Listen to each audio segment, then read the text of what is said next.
some super dope things. All of you came with some fire. All of you like touched upon, like you just all just dropped some real heavy bombs, man. Drop some real heavy bombs that's letting me know that you're ready to leave this average result behind. And so I just want to wrap up the topic by simply saying that in order for you to truly exit average result, it's going to require you missing out on something. But a lot of us, include myself, we have this thing which keeps holding us back, keep holding us back in the same position where we are every day. It's holding us back every week. It's holding us back month to month. And sometimes it's holding us back on a yearly basis. And it's FOMO. It's fear of more output. And the only way you're going to move, only way you're going to be able to experience like that fitness freedom, which you desire, it's going to require more output, y'all. It's literally your liberation. Your fitness freedom is being oppressed. Now think about that for a second. When I say your fitness freedom is being oppressed, because all oppression is being unwillingly held down. It's being denied access. It's being suffocated. It's being overwhelmed. And all of those things are happening by your own thought and other people's thought. So when I speak of being liberated, I'm talking about fitness freedom, because it's not whether or not fitness freedom is possible. I'm telling y'all, it's necessary. And it's all this kind of like dawned on me because we have normalized being oppressed. We've normalized actions and behaviors which root us in the same place. Like I'm talking about behaviors which keep us bonded to a set mold, and that mold causes us to see how a situation is going to play out. Like for instance, like when you like, you know, when you say, or when you hear that statement, like, you know, this is how it's always be, this is how it's always been, this is how it is, I should say.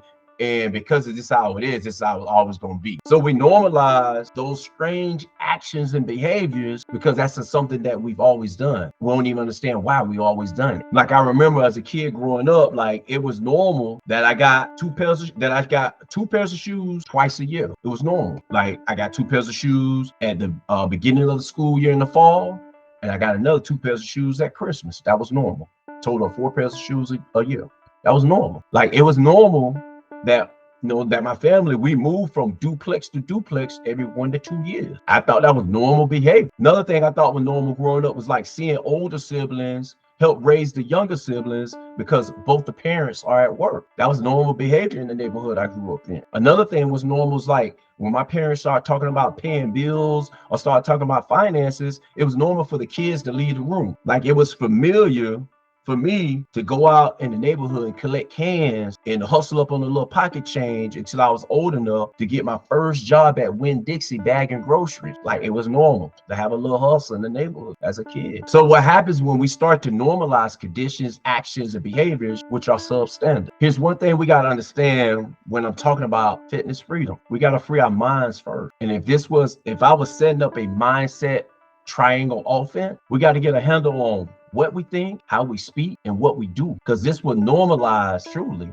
what we do. Like I thought about this over the weekend because most of our major moves we do, it's all based on how we feel. It's based on how we feel. Whether you know it or not, you will only take action if you feel like taking action. So like I get excited when things ain't going according to plan. I ain't gonna front. I get excited when people freak out, you know, over their body. You know what I'm saying? Because it's in a position they ain't never been in before.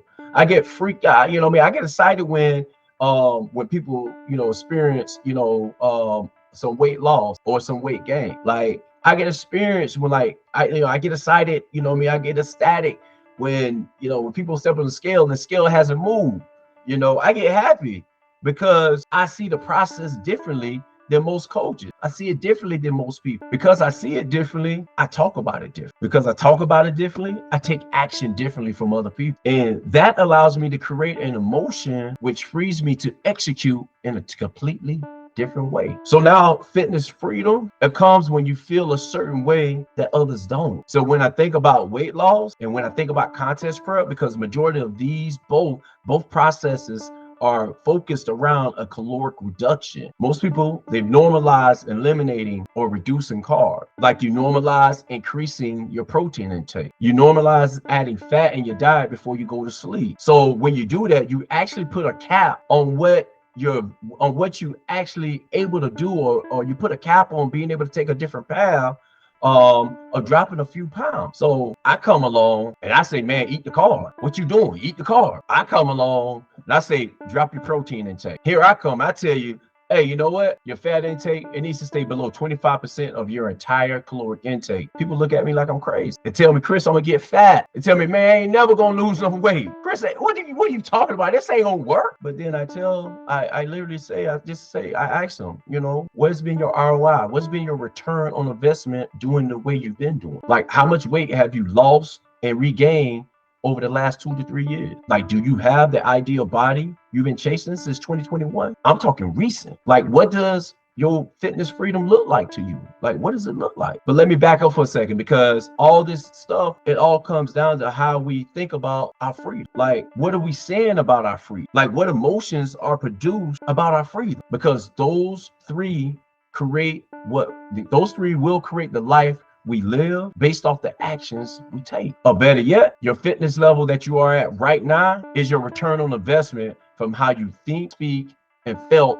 months ago. I can go a little bit deeper. I mean, let me just go a little deeper. Let me just go ahead and go deep. See, when when your body is looking different, and somebody tells you that, like, your body only looking different because, bruh, they think, they speak, and they feel from an average mindset. They speak from that mindset of, I do what everybody else do because this is the norm. I'm here to tell you, they will never be on the same level as you, because they think you only made it possible because of certain situations and certain scenarios played out in your favor. They're basically saying you were lucky. And then never once did they say you got there because of all the hard work you put in. Nobody was there 3 years ago and seeing what you were struggling with back then. Like, do you even realize what you have to tell yourself in order for you to get to the point you are right now? Like, think about what you have to tell yourself in order for you to be in the position that you are in right now. I bet everything you told yourself, it was empowering as hell. I bet you didn't tell yourself a bunch of disempowerment stuff. I bet you didn't tell yourself anything that disarmed you or made you feel weak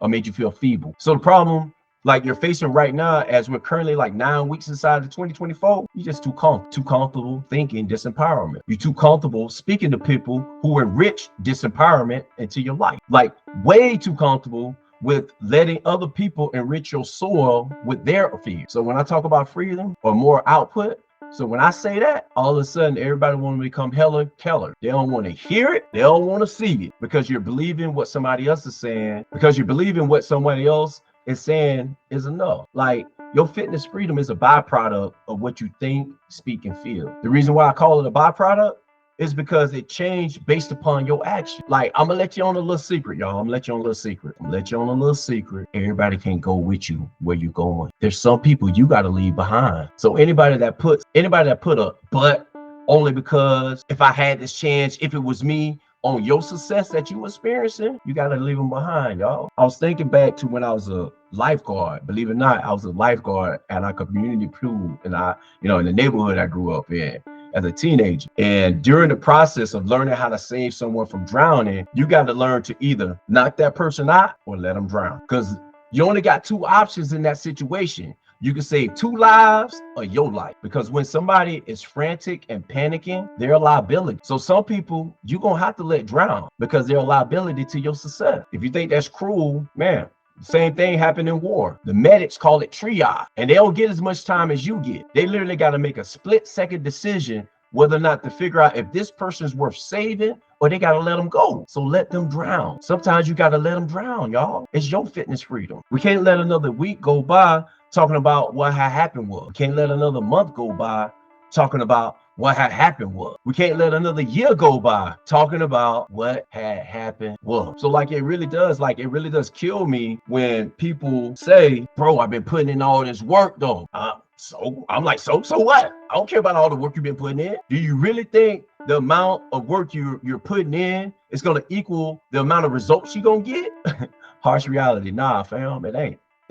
The amount of work you put in to attain your ideal body is nowhere near the amount of work you're going to put in, nowhere near the amount of results you're going to receive. It don't work that way with you getting your body you want. It don't work that way in life. Literally, the results you have today, it required a ton of work. I know it did. The results you want tomorrow, it's going to require 4 times as much work as you're doing today, because you know more today than you did yesterday. So like if you put in this much work, your results gonna be down here. Just understand that. So you got to put in more work so you get some more results. But the more work you put in, your results are always gonna be lagging behind. So if you're not willing to understand or to put in more output, you'll never be where you want to be with the same output that you're delivering today. You just won't. The only place you'll be is stuck. You'll be stuck with the same story. You'll be stuck with the same mindset. You'll be stuck with the same body because you don't want to move past FOMO, fear of more output. And that ain't fitness freedom, y'all. That ain't freedom